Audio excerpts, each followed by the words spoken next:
sometimes it's just stuff goes into slow motion and things just happen naturally. And so for me, it's a bit of both practice and a bit of skill, bit of luck. But yeah, that was certainly something special. It was, Louise. I mean, what about you? I mean, heptathlon, 7 events to choose from. What a touch! That's all I'm going to say. That's all I'm going to say on that. That was a brilliant goal. Loved it.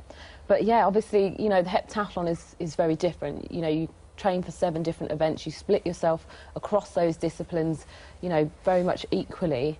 And you know, when you're on a roll, it has an impact on the next event. And so for me, those moments of absolute brilliance, it's all about confidence and where you're at. If you've trained hard and you've put in that hard work, then your confidence is high. And so what you take from the hurdles, it goes into the javelin. What you take from, you know, the javelin goes into the high jump. And, you know, if I think back to probably my best moment, which is, you know, winning the Commonwealth gold, I was literally on fire that day, and the only way I can describe it is autopilot. And I can remember going into the event knowing that I was coming away with a medal, and just being able to gauge other people's reactions and almost sentiment and mood as well, and knowing that I was almost already ahead of the competition because I was in the right mindset, and I was, you know, my confidence was really high. It's brilliant hearing that as well, because from a footballer point of view, you're asked the question if you've had a really good game. I didn't have many, by the way. But if you've had one real good game and you're thinking, how did you feel? How did you manage to play so well? It's almost that out-of-body thing. It's like you're not thinking about anything. You're loose, you're not tight, you're not choking up anything. Things just seem to happen for you. And it is that word, confidence. You just absolutely nailed it, Louise. It's certainly so much will be down to confidence. It's like if you're feeling good on a climb or something, you're feeling good about yourself, you're not suddenly thinking about catching someone or pulling away. You're just going. Things are just happening for you. That's what it must feel to me if you're a cyclist or an athlete. A very famous incident of that in Formula One, actually, with Ayrton Senna when he was racing at Monaco one year. And I mean, he talked about it. There was obviously something of the mystical about Senna anyway, but you know, he was lapping 2 or 3 seconds quicker than anybody else, and the team were telling him to slow down, and he was just in some sort of zone where he was just... you know, he was just going faster and faster and faster and faster, and it's, as I say, that was the kind of guy Senna was. He felt he'd entered some sort of different plane almost at that point. But I guess it must get like that sometimes. Yeah, especially when I'm go-karting. But no, I don't remember that being in heptathlon. It's the 8th event.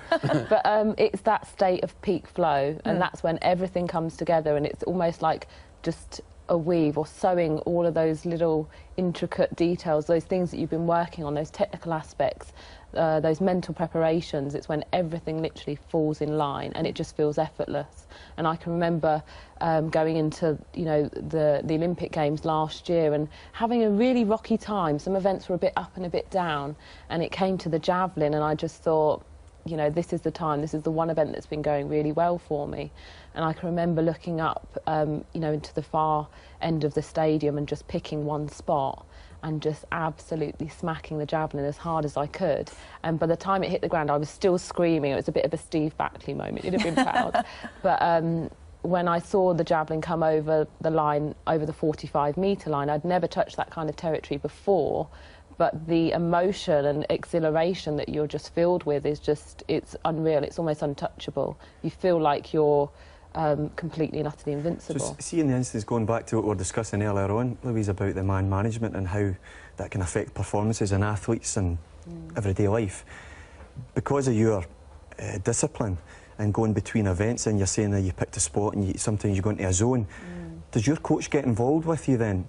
Beforehand, or does he, or do you just blank him off? I just give him the hand and, you know, I'll see you later. So that's just all pure mental strength and personal discipline to push you onto that then? I'd say so. I'd say, you know, from an athlete's perspective, as in athletics, when you step onto the track, it's you against the clock. You know, when you look down that line of 10 hurdles, all you can visualise is the finish line. And everything around you is very much a blur. And people often ask the question, you know, what's it like to compete in a stadium of 80,000 people, Olympic Games? And I always say I feel like Beyonce at Glastonbury, because for that moment all eyes are on you, but you're not aware, and it's almost like everything else is just background noise. And so you're 100% focused on the task in front of you. And it just feels easy. You know, running those 10 barriers, that stride, that